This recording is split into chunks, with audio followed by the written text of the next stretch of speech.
I think you should never be scared. Even if China is stronger, China will give you only good. We fail to appreciate history. We fail to think. And it's cost us fiercely in that today the United States is in deep decline. The problem with GM is not caused by Toyota or Hyundai Kia. The problem with General Motors is being caused by what? General Motors and the UAW. We're not very competitive. We've been spending too much money on making ultimately worthless stuff. You are making weapons, you are making tanks to kill people, okay? China is actually making cups, kettles. 所以这是最近这10几年以来形成新的经济危机的根本原因，这和过去的那个经济危机完全不一样。现在经济危机了，大家都丢掉工作了，这时候大家开始注意这个问题了。Different. China is a very promising country. I'm sure in 20 years we'll catch up with USA.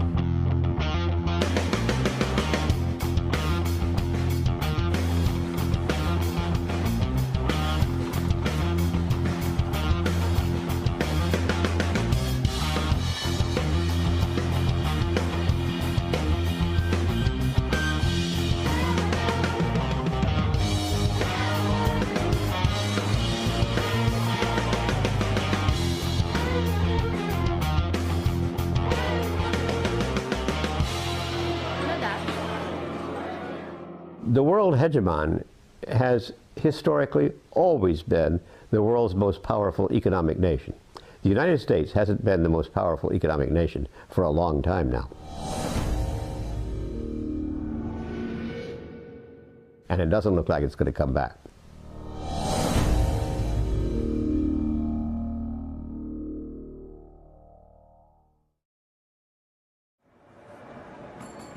The decline of the United States as the world hegemon is a necessary condition in order for China to take over that role.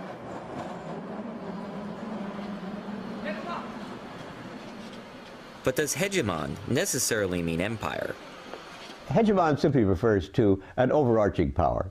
By empire, then, I think it's a little bit like pornography. You know it when you see it. As China unleashes its tremendous talents, as well as the power of its size and productivity, it certainly is assuming a hegemonic position, but I don't think China quite qualifies as an empire right now. But historically, when countries have become hegemons, they eventually become empires. Rome, Britain,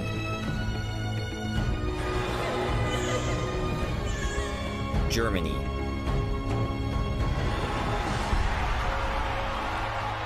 Japan,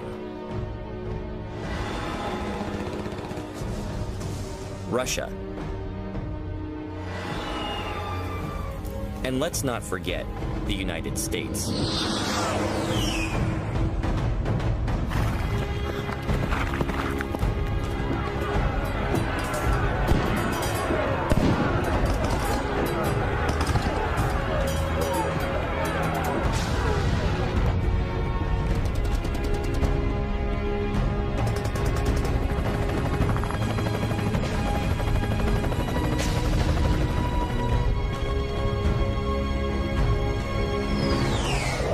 The Americans don't realize we have probably a good 1,000 overseas military bases.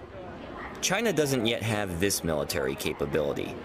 But what happens when it becomes the world's #1 economy? Will hegemony lead it to become the world's next empire? Or does it provide a much-needed balance to American militarism? Should we be afraid?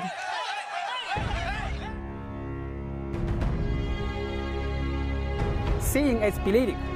So come to China and have a look. Seeing is believing, so let's go. But not only to China. Let's go to the countries that surround China and see how they're being treated. Is China being a friendly neighbor? Or is it sowing the seeds of empire?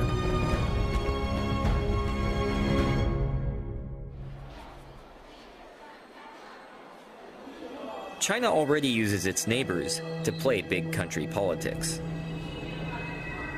Busan, South Korea.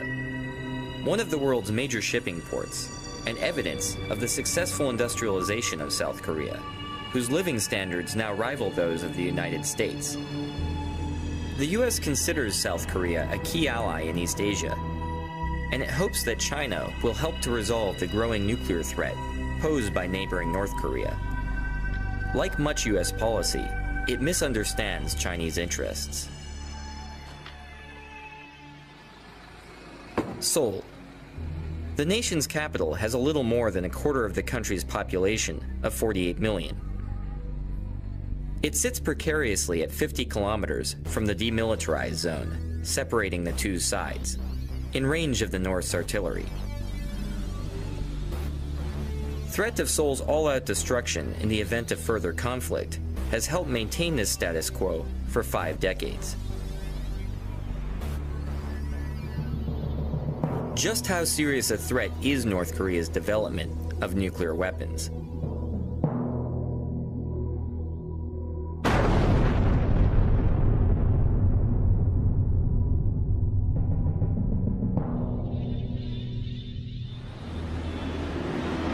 In order for a country to become a full-fledged nuclear weapons state, the country should satisfy 4 conditions.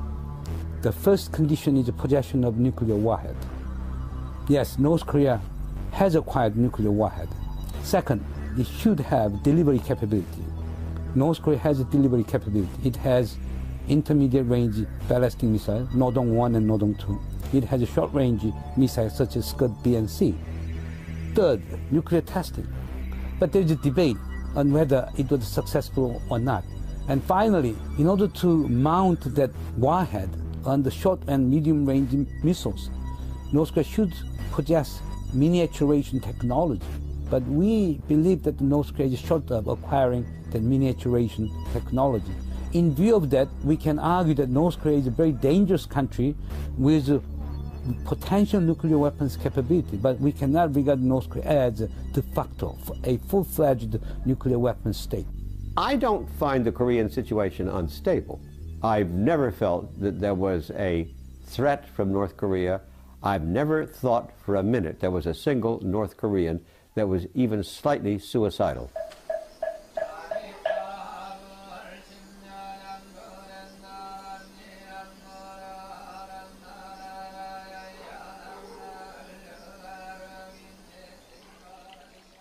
Suicidal or not, a nuclear North shifts the balance of power in Asia. Why doesn't China use its growing strength to help US-backed efforts to disarm North Korea? One of the odd things about the post-war world is the Chinese are absolutely delighted to have Korea divided in 2. They used to try and maintain this even back in the Tang Dynasty. Korea was often structurally divided into different kingdoms with different support from the Chinese, because it led to structural weakness, inability to stand up to a Chinese domination. Their policy is to prevent war and prevent the unification of Korea. 那个北韩啊，是中国政府手中的一张重要的牌。我们都知道，mafia的教父都会衣冠楚楚的，假装正人君子一样。那他需要出去扔炸弹，需要动刀子，需要开枪的时候用谁呀？他需要一个马仔。 所以实际上，你看这些年来，北朝鲜扮演的就是这样一个角色。 Initially, when let's say let's go back to the January and February 2003, what the Bush administration wanted was, press China in such a way that China would impose sanctions on North Korea. China didn't want it. If you're going to work on Korean nuclear issues, you have to understand the Chinese context, and the fact that South Korea is rich is fine. But if Korea were unified and this rich, it would be the size of former West Germany. That's getting to be a little too big for Chinese comfort.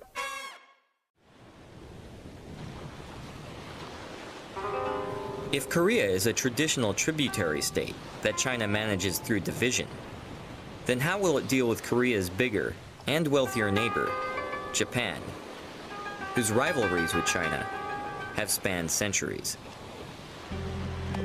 The answer depends not only on the intentions of the Chinese government, but also on the attitudes of the Chinese people. Like Korea, Japan has traditionally been a part of the Chinese cultural area. But it has also been fiercely rebellious. After Japan became the first Asian nation to industrialize, it used its newfound strength to create a modern empire and subjugate its Asian neighbors.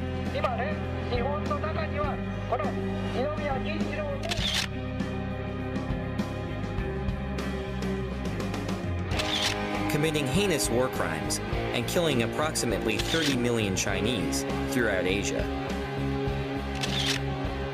Understandably, there exists a strong current of anti-Japanese sentiment among many Chinese today.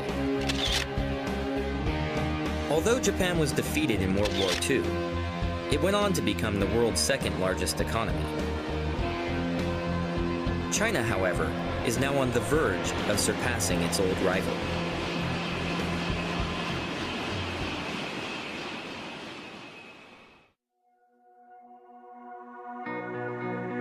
To many, both inside China and out, the 2008 Beijing Olympics were a symbol of China's rebirth as Asia's preeminent power. As part of the Beijing Olympic torch relay, the Chinese decided to bring the torch to Nagano, Japan, home of the 1998 Japanese Olympics, perhaps as a message to the world that the Middle Kingdom was about to eclipse the land of the rising sun. Along with this message came a tremendous display of nationalism in the form of thousands of young Chinese. Many received encouragement and even financial support for their travels to Nagano from various Chinese consulates throughout Japan.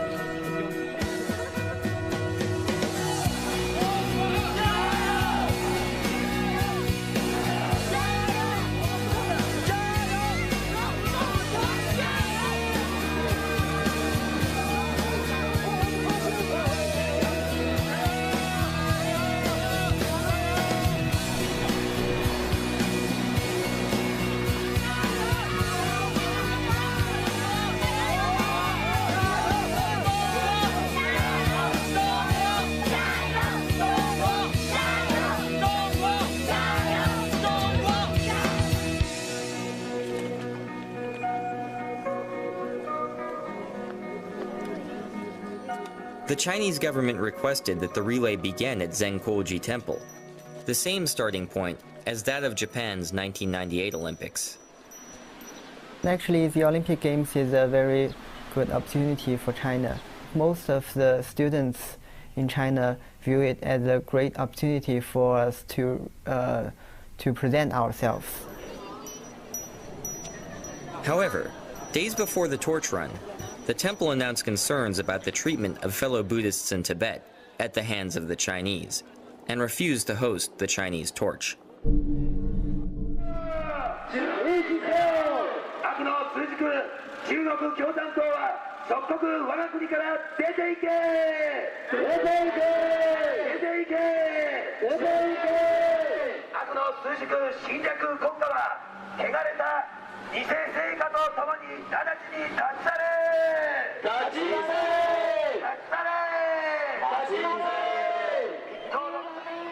The event attracted a large number of loosely associated protesters who took the torch relay as an opportunity to voice grievances against China.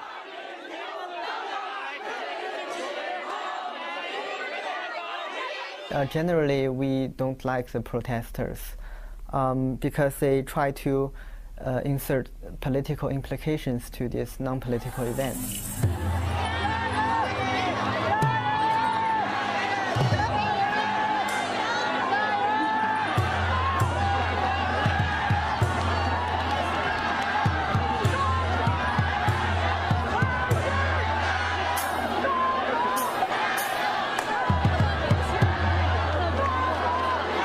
Beyond being a window on Chinese nationalism, the Nagano torch relay provided a glimpse into the situation of some of China's various ethnic minorities, and begged the question, is China really the unified multi-ethnic nation that it portrays?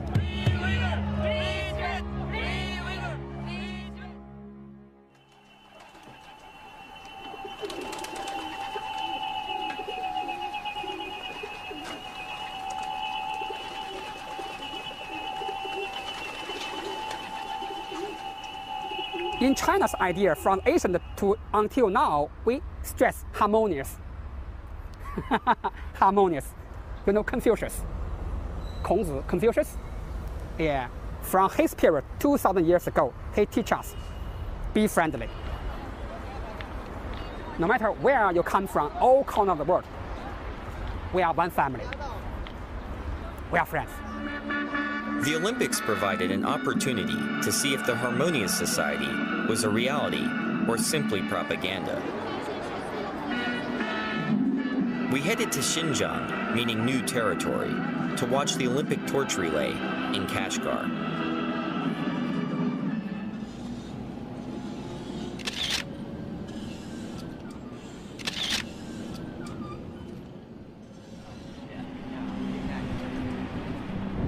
Inside Kashgar city, preparations for the torch relay were underway. In a show of ethnic solidarity for the Olympics, the authorities were preparing a large group of minority children, mostly Uyghurs, to come out and show support for the torch on the day of the run.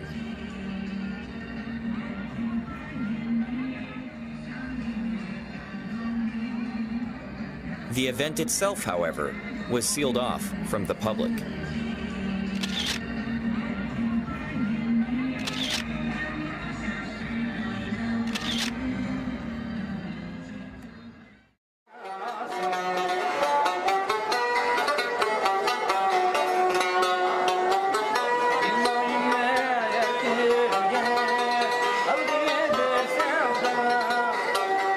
We were struck by just how different Xinjiang was from eastern China. And we wanted to know more. Specifically, just who were the Uyghurs? Well, to begin with, they're Central Asians of Turkic origin, and they're Muslim. It wasn't until we caught up with exiled Uyghur spokeswoman Rabia Kadir at the Uyghur American Association in Washington, D.C., that we felt like we got the other side of the story. İsmim Rabia Kadir, milletim Uyghur, ziminimnin ismi Şarkı Türkistan. Mening ziminim 1949 yılı Xitay hükümeti tarafından, Xitay diktatorları tarafından besip elingan. Xitay hükümeti biz sizlerden azatlık çıkardık, Manjulardan azatlık çıkardık, militaristlardan azatlık çıkardık. Sizlerden en bəxtli kılımız, biz sizlerge yardım kılımız, sizler şundak sanatkar, pakiz, güzel milletkensizler, şundak hoşal kılımız, dep şunçilik verdilerini bergetti. Lekin o bergen siyasetleri fakat kağız yüzüdü kılıp, Xitay pütülley özgeçe şu Abdunum Rayin degen isim bilen kapkaldık ve bergen siyasetlerini yalgan kılıp onun eksinçisiga icra kıldı. 11 sentabr vakasından keyin Uyghur halkını endi bastırdıgan fırsat, yo'qotadigan fırsat keldi deb qaradi. Şuna Amerika-Iroq urushidan foydalanib, Amerika bilan Birlashgan Davlatlar Tashkilotiga Sharqiy Turkiston Islom partiyasi degan bir narsani kirgizish uchun bor kuchi bilan xizmat ishladi Xitoy hukumati.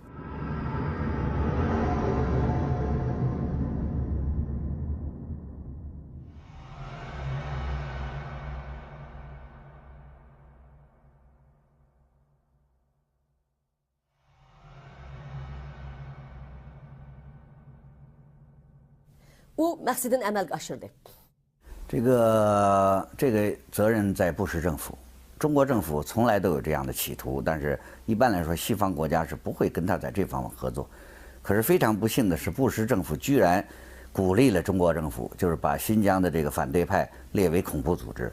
我想这是非常不公平的。Biz faqat mushlarning yordamiga erishyapmiz. Lekin Xitoy bizni bularga terrorist ko'rsatyapti. Ularga bizni g'arbparast ko'rsatyapti.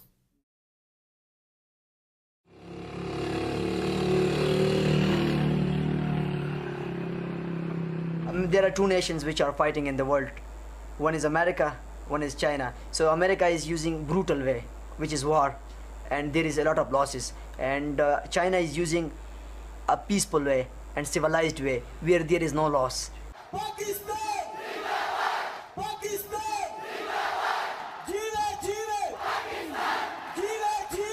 They don't interfere, okay, in other country.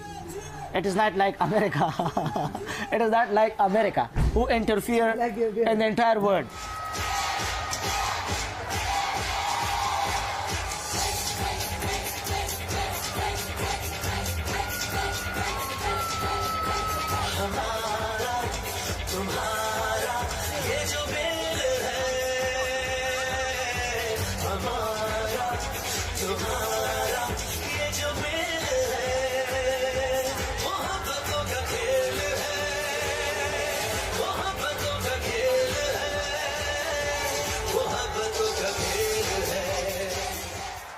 The United States is one of the largest donors of foreign aid to Pakistan. But most of this money is spent on American-made arms and weapon systems. The Pakistani military justifies such spending as being necessary to defend against the imagined threat of its archenemy, India. American aid, therefore, does little to help actual Pakistanis.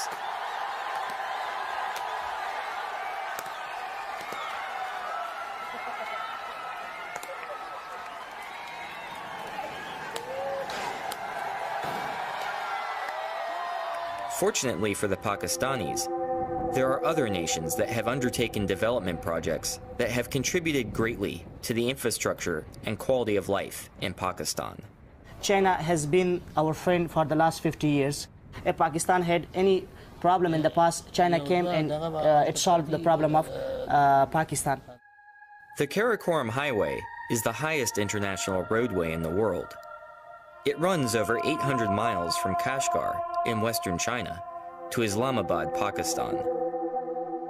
The KKH is a joint venture between China and Pakistan that provides a vital link between the two countries. A quiet graveyard just off the highway commemorates the 82 Chinese workers who lost their lives in Pakistan during the 20 years it took to complete the construction of the KKH. The Karakoram Highway would not exist today were it not for the funding, hard work, and sacrifice of the Chinese. Before the construction of KKH, the people of northern areas led a very poor life. After construction of KKH, we experienced different sort of changes, culturally, economically, socially, and politically even.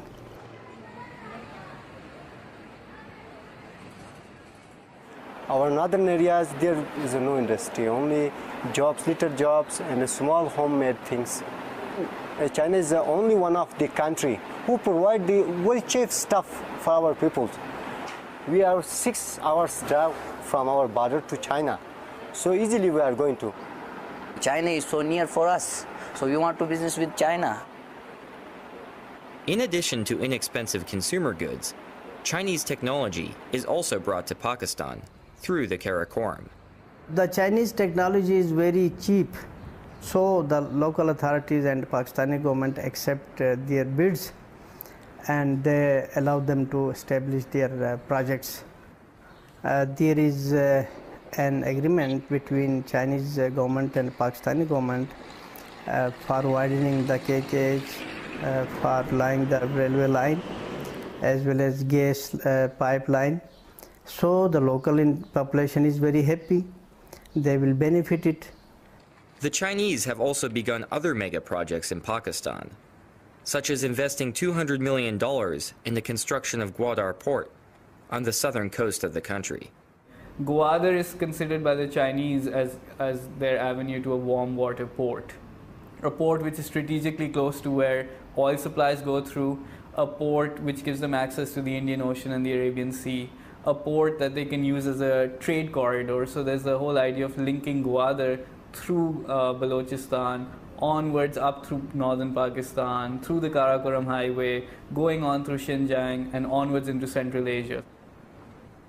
While most of these plans have yet to become reality, they reflect the ongoing and serious interest of the Chinese in maintaining close ties with Pakistan.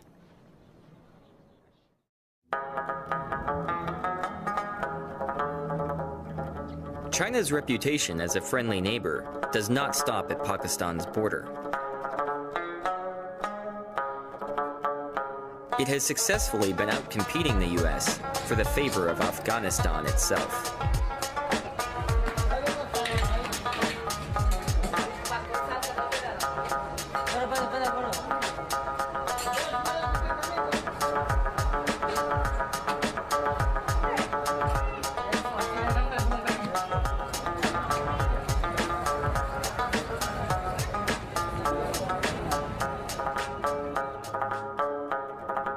After nearly 30 years of war, abandoned artillery litter the landscape of Afghanistan like tombstones marking the graveyard of empires.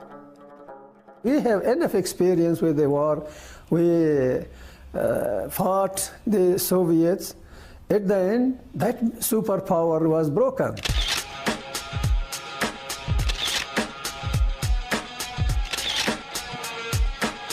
Despite billions being spent on so-called aid and development, the country has become increasingly dependent on opium production, with many blaming corruption and even NATO forces for the country's inability to move forward. America wants to solve everything by the gun. Gun does not bring solution. Gun increases the problems. Like in Pakistan, the Chinese have stepped in to fill the developmental void left by the United States. Right now, in this reconstruction period in Afghanistan, Chinese, they are holding some construction company they have built. They are busy in some road construction. They are not even telling our government who should be a minister, who should be a governor. All they are saying that they want to see a developed and prosperous Afghanistan. However, like its Western peers, China's interest in Afghanistan is not purely humanitarian. Rich in mineral resources, Afghanistan remains an undeveloped source of raw materials in a world in which they are increasingly scarce. It is Afghanistan's copper that interests China. The metal is used in all aspects of modern life, including coinage, jewelry, housing, transportation, electronics, and medicine. Afghanistan's untapped Aynak copper deposit in Logar province is said to be one of the world's largest, valued at almost $90 billion.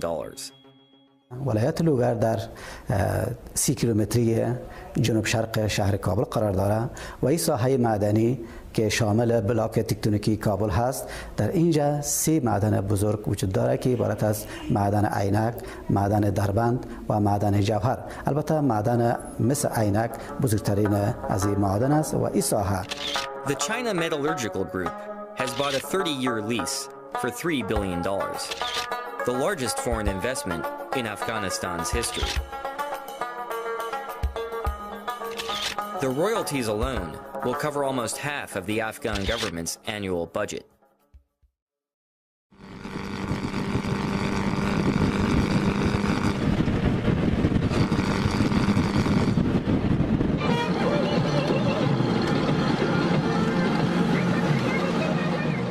India, home of 1.2 billion people. In 20 years, it will have a bigger population than China. Its economy continues to grow year after year, and it's the world's largest democracy. Could India provide a cultural and strategic counterbalance to China?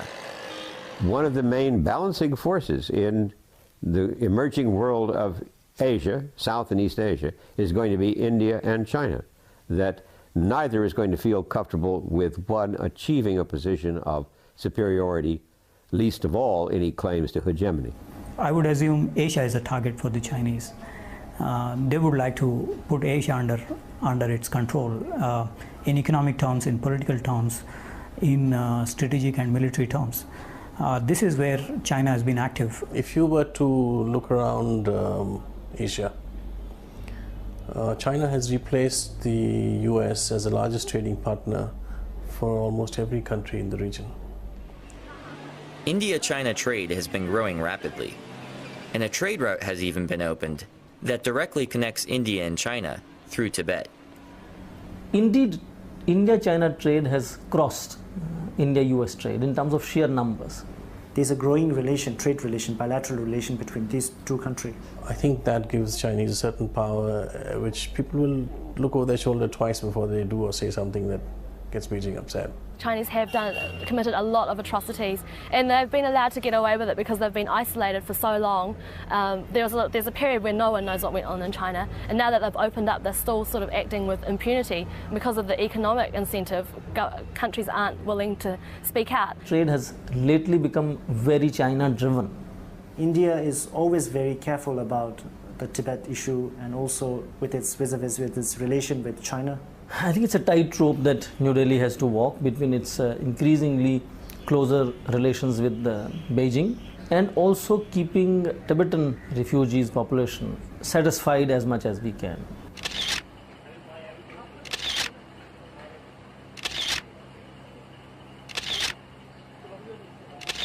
In March of 2008, there were protests across Tibet before the Chinese hosted the Olympics. Many Tibetans in India decided to show their support by marching towards Tibet.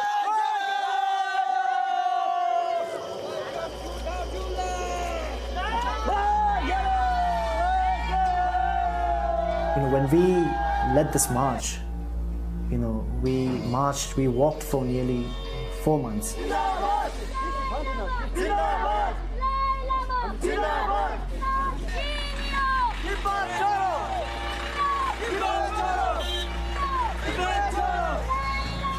Indian central government, they have sent us an order saying that you can't move out of this district, Kangra district. India will not allow Indian territory to be used by any Tibetan protesters to undertake any political activities. At Beijing's request, Delhi had its own police enforce the wishes of the Chinese government by cracking down on the protesters. Yeah, China is very clever, and it can use any country for their own benefit at any point of time. So when we were reaching the district border, very early morning the police stopped us. So from our side, because we were trained, what we did was we sat down on the road in the middle of the road, and we started praying. And some people were crying, and we all got locked ourselves.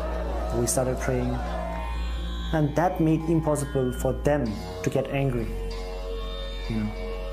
And they have their own responsibility, they have their duty to perform. They have to arrest us.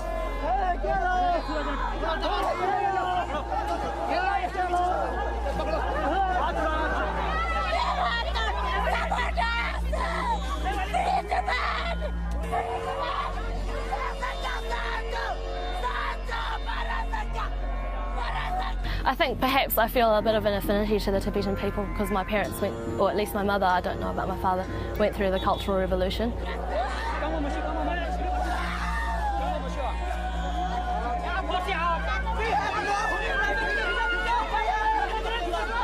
It's just weighing on me a little bit because everyone thinks I'm Tibetan when I'm here, which is lovely because I've really grown to love the Tibetan people. But before I came here, I was warned by a lot of local Indian people and also tourists that had been here. When I told them that I was Chinese, they were really surprised.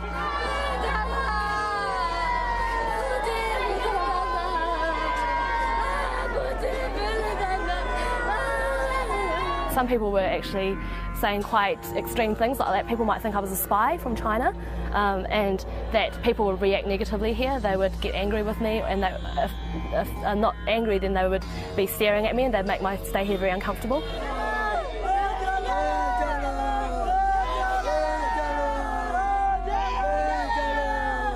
I had to decide whether I was going to tell people here that I was Chinese, and unfortunately I decided not to.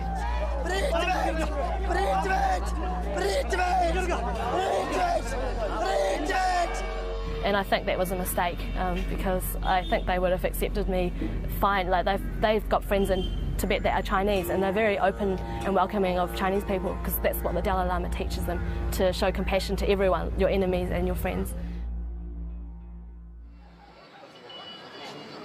India is not the only country where China tries to control Tibetans outside of its national borders. The T word is predominant vis-a-vis China's relations with Nepal. I think what the Tibetans are doing here, what the Americans are doing here vis-a-vis Tibet is of utmost concern to the Chinese. It's pretty clear that the Tibetan protests, the Chinese don't like it. They're extremely sensitive to this, and that sensitivity is very easily brought to bear on the Nepal government.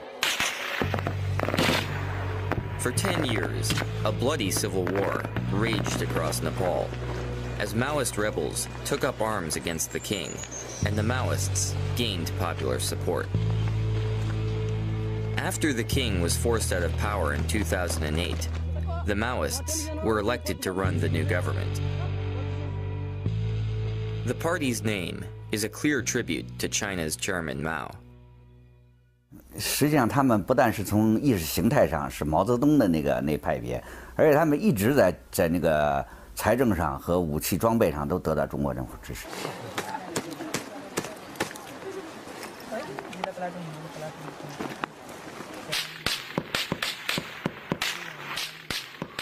During the Civil War, Sherpas camping in the remote snowy passes of the Himalaya reported seeing caravans of ponies loaded with guns crossing from China into Nepal during the dead of night.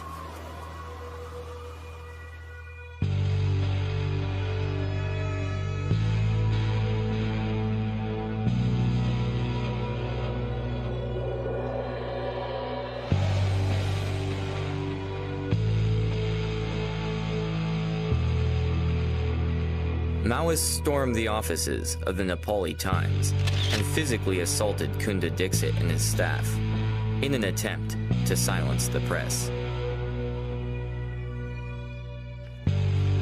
China was able to benefit from the Maoists' willingness to destroy the freedoms of expression in Nepal.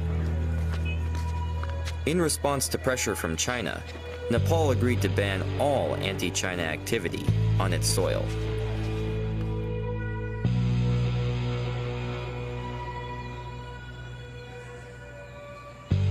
China is bringing Nepal within its orbit. But what happens now? Once China controls a territory, what's in store for its future?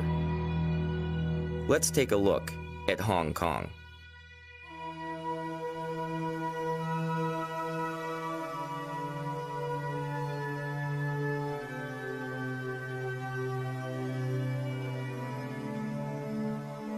Hong Kong is one of the world's most developed cities.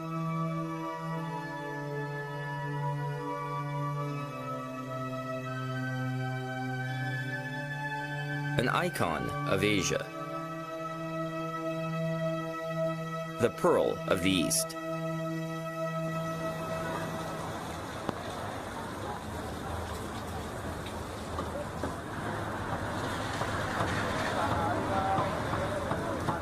Hong Kong has also long been at the center of imperial disputes. It was taken by the British Empire from the Qing dynasty after the First Opium War.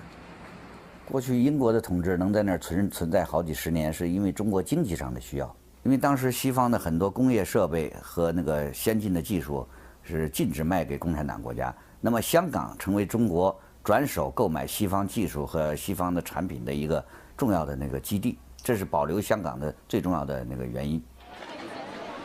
After reunification, the Chinese promised to preserve Hong Kong's highly successful laissez-faire economy and its political autonomy, rule of law, and Western-style civil liberties, under a paradigm that would be dubbed "one country, two systems." If you bumping into one Hong Kongese on the street, or ask some kind of human rights of activities in Hong Kong, what's the most sensitive test of a one country, two system is Falun Gong issue. The Falun Gong is a modern Chinese spiritual practice that was founded in China in 1992. Our main principles are three words, truthfulness, compassion, tolerance. And we believe that's the principle that the entire universe operates under. Its explosive popularity scared the Chinese Communist Party. On the 20th of July, 1999, it was banned, and a brutal campaign of persecution began in the mainland.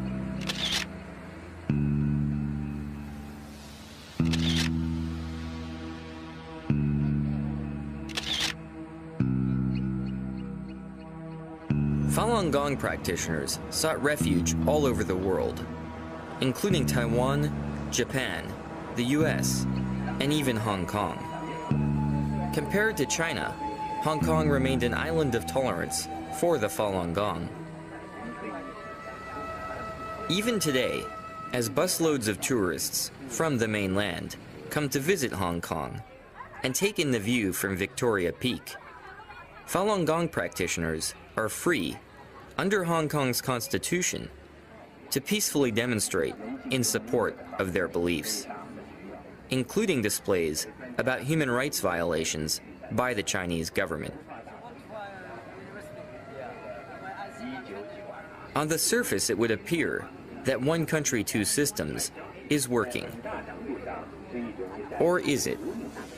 One of the issues raised when you introduce Hong Kong is whether or not the Chinese idea of one country, two systems is stable.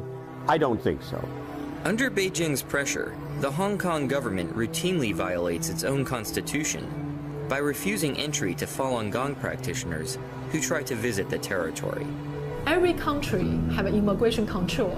They are entitled to refuse someone, no problem. But racial and religious discrimination cannot be a reason of refusing people to enter. So when we talk about one country, two systems, it's like, gradually really disappearing. Is one country, two systems starting to become one country, one system? 但是收回香港那个90年代的时候，香港在政治色彩并不浓，但是现在的香港的这个残存的民主，成为好像中国民主的一个导火索，一个重要的榜样，所以共产党现在需要消灭香港的民主。 Teresa Chiu herself was deported when she attempted to visit. Chinese leader Hu Jintao was visiting there. We have 1,000 Taiwan Falun Gong practitioners, from 6-year-old kid to 80-something aged old lady, were violently repatriated from Hong Kong to Taiwan. In detention room, we have no water, no refreshment, no place to rest. They use some kind of blanket, wrap me like this way, from here, until below the knees.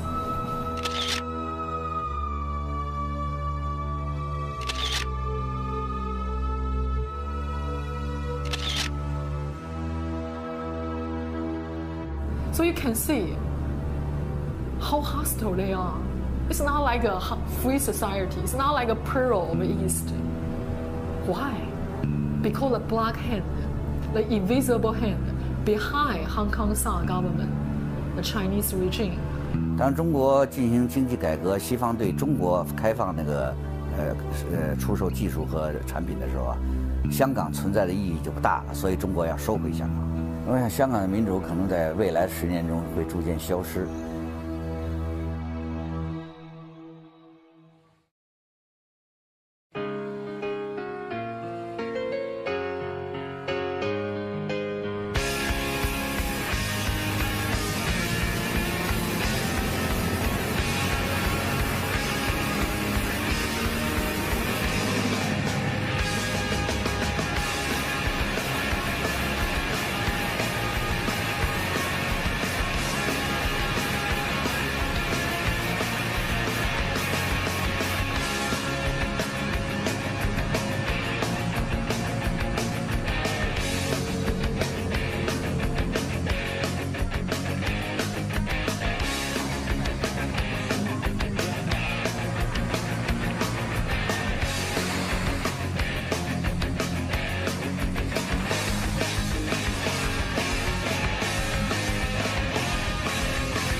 After being defeated by the Chinese Communists, the KMT, or Chinese nationalists, led by Chiang Kai-shek, fled to the island of Taiwan and designated Taipei as the capital of the Republic of China in 1949.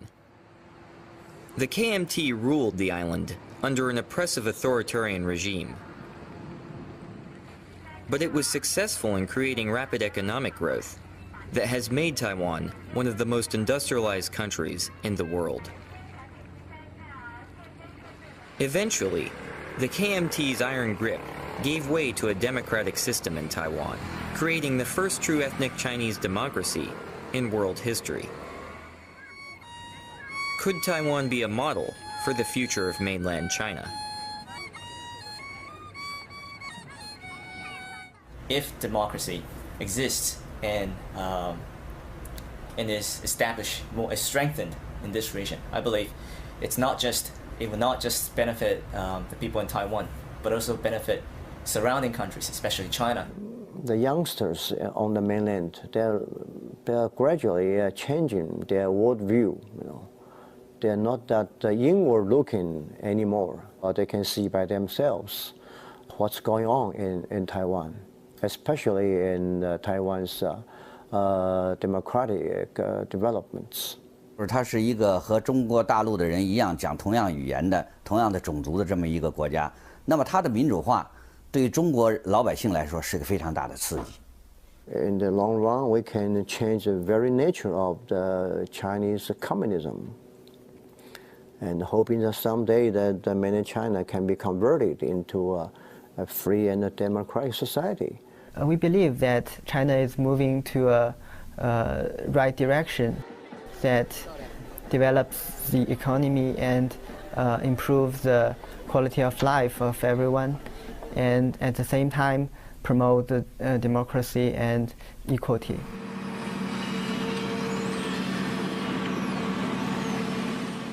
As the Chinese economy has grown, a process of normalization between Taiwan and the mainland has begun. I hope that the mainland and Taiwan could come together to work out a better system and also be more connected. Investment, trade, and political exchange have grown at a rapid pace. This is a very critical moment for us to develop a healthy and better relations with Chinese mainland. But is this ultimately good for Taiwan? Or does economic integration with China pose a threat to Taiwanese democracy? 共产党使用了很多，除了武力的压力以外，还使用了这个金钱的引诱台湾的商人到大陆去，给他们特殊优惠的政策做生意，让他们赚大钱，回过来头来再来影响台湾的政府。我想这种形式呢，对台湾的民主政权是个巨大的考验。怎样保持自己的民主政权不被共产党吃掉？ They try to create this image that, at least symbolically, that they are a peaceful country, they are rising peacefully, and they wish to deliver this sense of sincere to the world that we are rising economically and politically, but in a way that world stability will be maintained. We need to accept that China become really a big power in the world, but the problem is that what kind of China we want in the future, in the 21st century. Some people are talking about that China may replace the United States in the future. But if this China is an authoritarian China, I don't think it's really a very good thing for the world, for the humanity. Being a big country, being a big, strong country, United States of America should mount pressure on the Chinese government. If the West really wanted to speak up, it would, but it chooses not to because our products come from China. We rely on China's economy. We never ask ourselves, what do we do, however, if they get really so rich that they're richer than we are, and that we are making ourselves utterly dependent upon them. The world is relying on China a lot at the moment, and it's too afraid to really speak up for Tibet or for any of the other issues. I believe that the international community should continue to talk about the human rights problem, the democracy in China. If not, I believe you are just helping to create a new empire, and I believe it's not good really for the 21st century.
的路，我们义无反顾，勇敢去闯。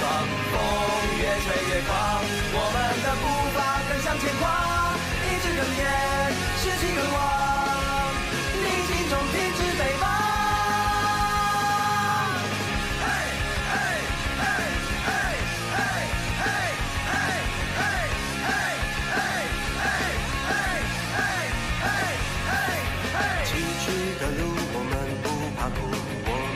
在乎吹起逆风的时候，是否卖力地挥动翅膀？黑暗之中支付着力量，浑身是伤，咬牙坚强，也要捍卫着希望。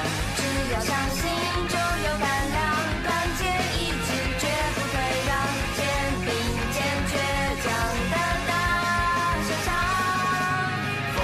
越吹越狂，我们的意志越坚，士气越旺，通往胜利的路，我们义无反顾，勇敢去闯。风越吹越狂，我们的步伐更向前跨，意志更坚，士气更旺，逆境中停止北方。风越吹越狂，我们的意志越坚，士气越旺，通往胜利的路。反复勇敢去闯，风越吹越狂，我们的步伐更向前跨，意志更坚。